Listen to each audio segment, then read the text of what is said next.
আমাৰ পৰম পবিত্ৰ প্ৰভু যীশুখ্ৰীষ্টৰ নামত নমস্কাৰ প্ৰিয় শ্ৰোতা। আজিৰ শাস্ত্ৰ পাঠ ২ কৰিন্থিয়া ৫ নম্বৰ অধ্যায়ৰ ১৭ নম্বৰ পদ। এতেকে কোনো যদি খ্ৰীষ্টত আছে তেন্তে তেওঁ নতুন সৃষ্টি, পুৰণিবোৰ লুপ্ত হল, চোৱা নতুন হল। এয়া আছিল ২ কৰিন্থিয়া ৫ নম্বৰ অধ্যায়ৰ ১৭ নম্বৰ পদ। প্ৰতিজন খ্ৰীষ্টীয় বিশ্বাসী খ্ৰীষ্টত এক নতুন সৃষ্টি বুলি বাইবেলে ঘোষণা কৰিছে। এইটো খ্ৰীষ্টীয় বিশ্বাসৰ এটা অতি প্ৰয়োজনীয় আৰু গুৰুত্বপূৰ্ণ বিষয়। যদি কোনোৱে খ্ৰীষ্টক ত্ৰাণকৰ্তা বুলি গ্ৰহণ কৰে তেন্তে তেওঁ এক নতুন সৃষ্টি হৈ পৰে, পুৰণিবোৰ আঁতৰি যায় আৰু তেওঁ নতুন ব্যক্তি হৈ পৰে। এই নতুন হোৱা বিষয়টোৰ সৈতে জড়িত কেইটামান ধাৰণা আমি মনত ৰখা উচিত।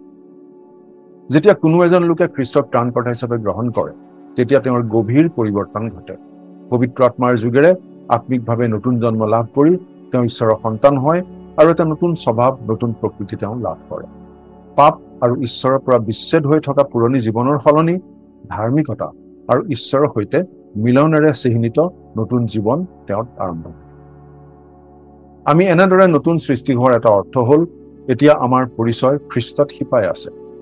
গালাতিয়া ২ অধ্যায় ২০ পদত জোৰ দি কোৱা হৈছে যে আমাৰ পুৰণি স্বৰূপটো খ্ৰীষ্টৰ লগত ক্ৰুচত দিয়া হৈছে আৰু এতিয়া খ্ৰীষ্টহে আমাৰ মাজত জীয়াই আছে। খ্ৰীষ্টক বিশ্বাস কৰি নতুন সৃষ্টি হোৱা বাবে আমি আমাৰ দৈনন্দিন জীৱন কেনেকৈ কটাওঁ তাতো পৰিৱৰ্তন আহি পৰে। নতুন সৃষ্টিৰ অৰ্থ হৈছে ঈশ্বৰৰ মহিমা প্ৰতিফলিত কৰা আৰু তেওঁৰ ইচ্ছাৰ সৈতে মিল থকা ধৰণে জীয়াই থকা।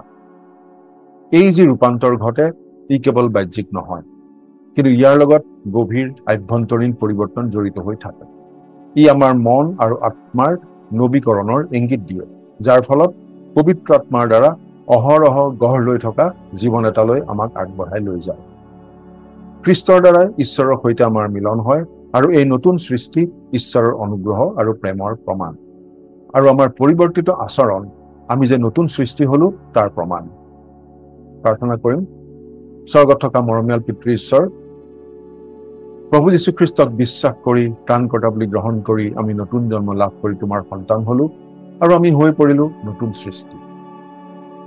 আমাৰ আচৰণৰ যোগেৰে যেন এই নতুনত্ব সদায় প্ৰকাশ কৰি থাকিব পাৰিম এনে আশীৰ্বাদ কৰা। আজিৰ দিনটো তোমাৰ হাততে গতাইছো, ত্ৰাণকৰ্তা প্ৰভু যীশুৰ নামত, আমেন।